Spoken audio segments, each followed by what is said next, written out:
Coming up with how you kill people is sort of a macabre thing to do. Just the mind that would think about, well, how can we make this work and how do we do this? Originally, we had conceived of about 86 visual effects shots. And by the end, I just did a tally just very recently, we had 189. I always start with a storyboard, which everybody's approved and really comes out directly out of David's head. If he has his ultimate wish, this is the way he would like a shot to be covered. No matter how technically difficult it may be, that's what I try to give him. It all comes down to some really basic concepts. Shoot as much as you can practical, or get the actors on a green screen stage, or shoot as many pieces as you can practically, and then go into the computer and start mimicking reality. Basically, this movie's about killing people for us. How are we going to make the audience think this was exactly real? As much as the first movie had a plane crash,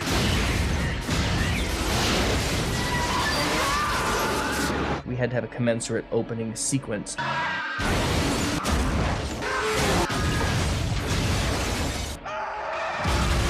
What other way than the car crash? Every time you get in a car, you never know what's going to happen. You have so little control.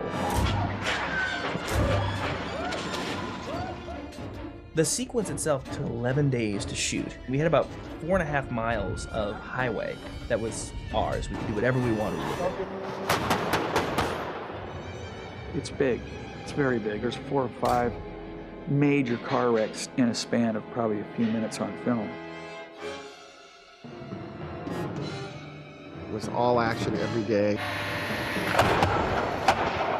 A lot of excitement and buzz. The physical effect had to work out with the stunt guy doing the right thing, with the right timing of the explosion. You know, everybody's, oh, it's so planned. Well, a lot of it's by the seat of your pants, too. So don't anybody take it lightly. This is serious, so just back up. You know, that's why it's called stunts.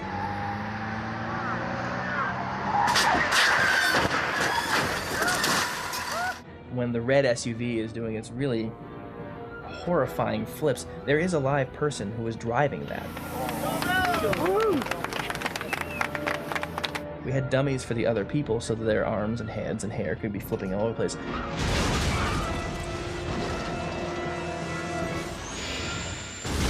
It's a pretty scary undertaking. Of all the sequences in the film, the logs were an element that we did not see. The logs were something that we created. We did a test to first drop the logs just to see what the hell dropping, 4,000-pound logs would look like. It's scary, but they kind of fall off and then they go sliding off the road. The logs don't bounce and drop the way that we needed them to dramatically set up the rest of the sequence. So we knew that they had to be digitally created logs. The first shot is what we call the hero shot. This is the point where the action starts. And this is it right here. Pretty much everything you see aside from the truck and the road, everything else is CG, the chain falling, and all these particles and all the reflections. We probably have 20-25 layers in one shot like that easily.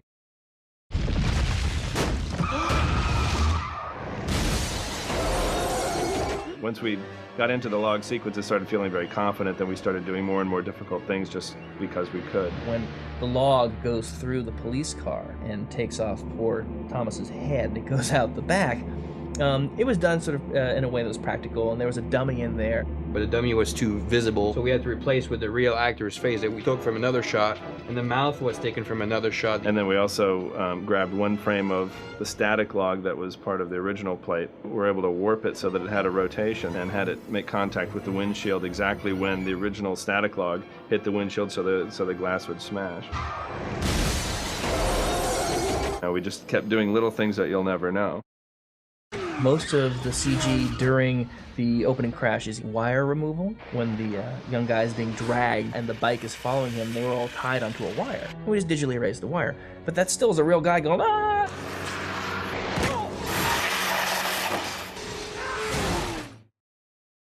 There's a section where the tractor trailer comes through a wall of fire, jackknifed.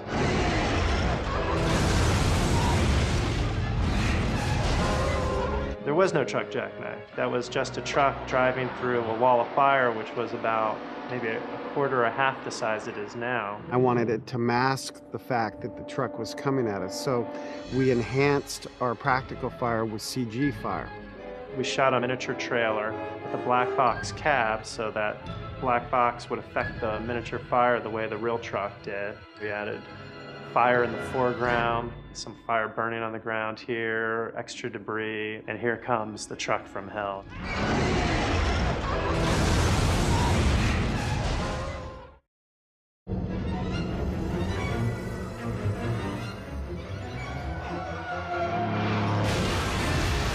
In this shot, these two people are on green screen.